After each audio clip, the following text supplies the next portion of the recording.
morning, dear students. Owing to the COVID-19 pandemic, Martha Mayer Secondary School Indoor takes pleasure of commencing the online classes for you.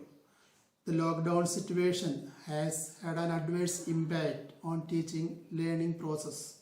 So without hampering it further, let's begin our online classes for your academic benefit. You are advised to revise the content thoroughly and solve the worksheet provided properly. Dear students, as it is written in the Holy Scripture, he who dwells in the secret place of the Most High shall abide under the shadow of the Almighty. I will say to the Lord, He is my refuge and my fortress. My God, in Him I will trust. Surely He will save you from the fowler's snare and from the deadly pestilence. I convey my best wishes and prayer for the upcoming session. Dear students, take care of your health and stay safe. May God bless us all. Thank you. Hello dear student, this is Kritika Singh, your physics teacher. Welcome to session 2020-21. Today I am going to teach you chapter Sources of Energy.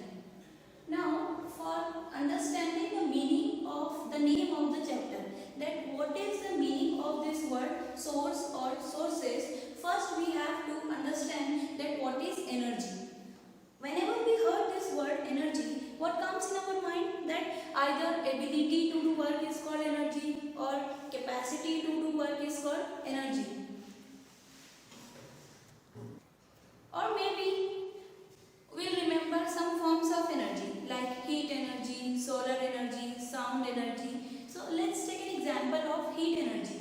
In heat energy, we need to burn something, then only we can produce heat. So suppose we are burning fossil fuels. So when we burn fossil fuel, it will produce a lots of heat. So on burning, fossil fuel will produce lots of heat. So whatever work we are doing here in burning fossil fuel is converting into which energy? Heat energy. So here this fossil fuel is a source of heat energy. This is the meaning of word source. Another example, suppose solar energy. Solar energy comes from sun rays. It means sun is a source behind solar energy. Now we have to understand that what are the characteristics of a good source of energy. It means on what parameters we can measure that a source is a good or a source is a bad. So in that, first one is that high calorific value. Now what is the meaning of this word calorific value? Whenever we have some fuel, what we always want? We want to use our fuel in less amount and we want it to do more amount of work. So this is the meaning of high calorific value. It means fuel must be used in less amount and it will do lots of work. Second parameter is that it should be easily accessible.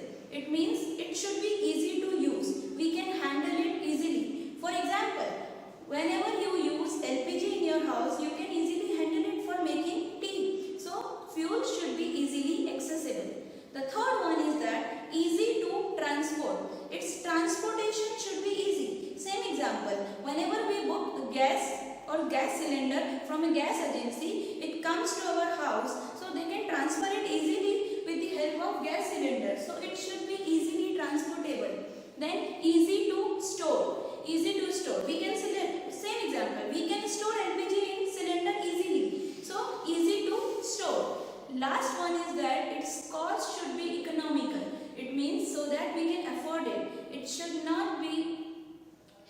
not have cost very high, right? It should be reasonable so that everyone can afford it. Now we have to next study is classification of sources of energy. In previous classes, what we have studied classification is renewable source and non-renewable source. In renewable source of energy, those sources which can be used again and again. For example, sun rays, water, these are all renewable source of energy.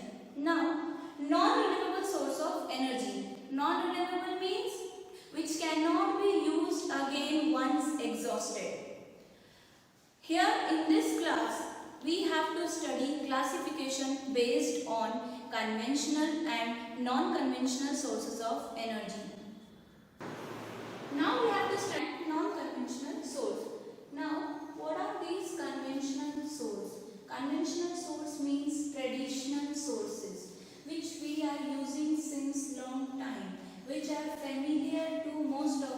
people. For example, fossil fuels. We are using fossil fuels since long time. So they comes under the category of conventional sources. Now, similarly, thermal power plant. Thermal power plant is also that is used for generation of electricity and it also comes under the category of conventional source. Hydropower plant, wind power plant. Now, non-conventional sources. In non-conventional sources, sources which are alternate source of energy, which we are not using since long time, which are not familiar to most of us. For example, energy from sun, like solar cell, solar calculator. We have started using these things from now, but we are not using them from long time. So they can replace conventional sources of energy. That is why we need to seek for alternate sources of energy. Now we will study conventional sources one by one. First one is fossil fuels. This you have already studied in previous classes. Fossil fuels were found millions of years ago by the decomposition of dead plants and animals. We have three fossil fuels. The first one is coal, second is petroleum, and third is natural gas. All these are considered as a good fuel because on burning they produce lots of heat. And why they are producing lots of heat? Because all these fossil fuel has their main constituent as carbon. Now the second one is thermal power plant.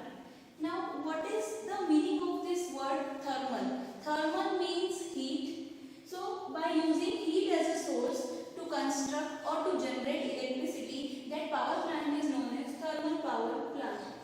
Now we have to use heat as a source, so we need to burn something to produce heat. So we are burning here fossil fuel, that is coal or oil. When we burn this, they will produce heat. And this is the reason that most of the thermal power plant are located near coal or oil field, because if we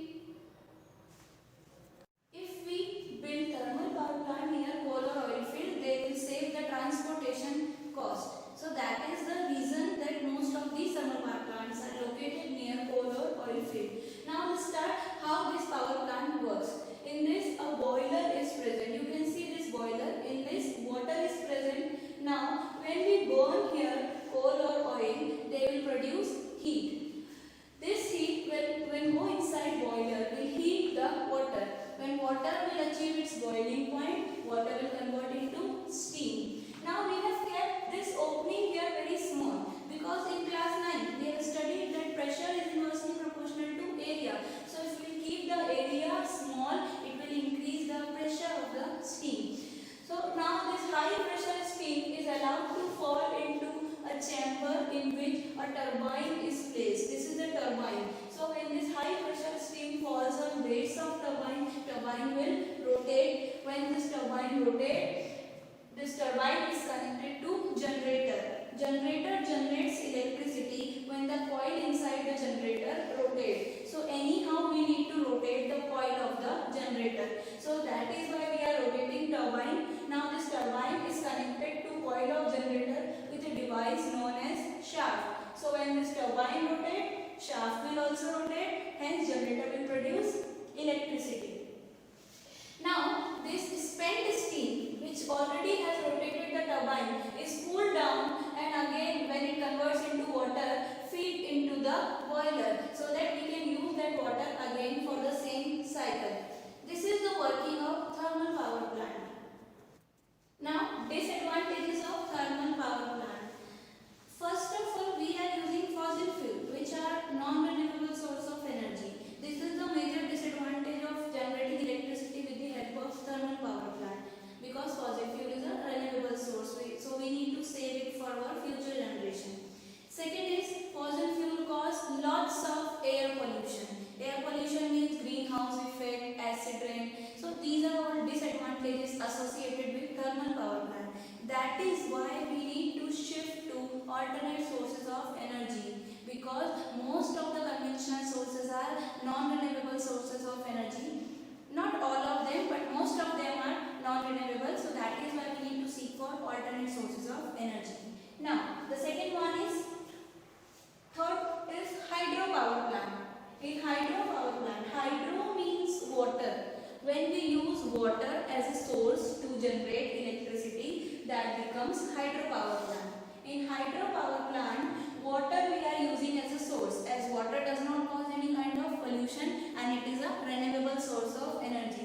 but this also comes under the category of conventional source. As I said, not all of them are non-renewable, some are renewable also. So for constructing hydropower plant, we need to build a dam. Behind the dam, we need to build a reservoir in which water is reserved. That is why its name is reservoir. Between the dam, gates are provided. These are automatic gates known as sluice gates. These gates, when open, the water is allowed to fall directly on the turbine. When this water is stored here, the height of water is increasing. So water here is stored in a form of potential energy. And when this water flows, its speed increases. So potential energy of water converts into kinetic energy of water. That kinetic energy of water will rotate the turbine. So when it rotates the turbine, it will do work and kinetic energy will convert into mechanical energy. And then when turbine rotates, shaft also rotates and generator will generate electricity.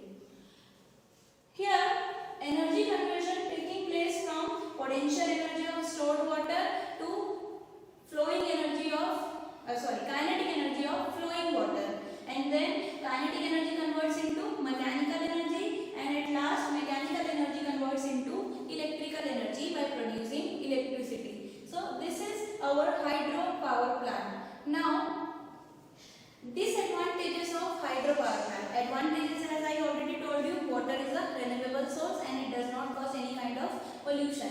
But still we need to seek for alternate sources of energy because water is not having any disadvantages. But construction of dam is having many disadvantages which is continuously damaging our ecosystem. The first one is that those people who are living in nearby area of dam, they need to migrate from their places. They need to leave their place and they need to go to somewhere else because at the time of generation of electricity, lots of water flow which cause flood. Second is that the aquatic life in the water which is present in reservoir will get disturbed because it is their cemented part. So what their vegetation of fish is trapped below the reservoir.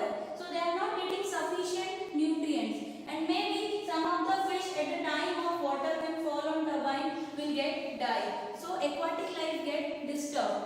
Third one is that the vegetation which is trapped below the reservoir is converting into methane because it is not getting oxygen. So it will responsible for greenhouse effect. So these are all disadvantages of construction of dam.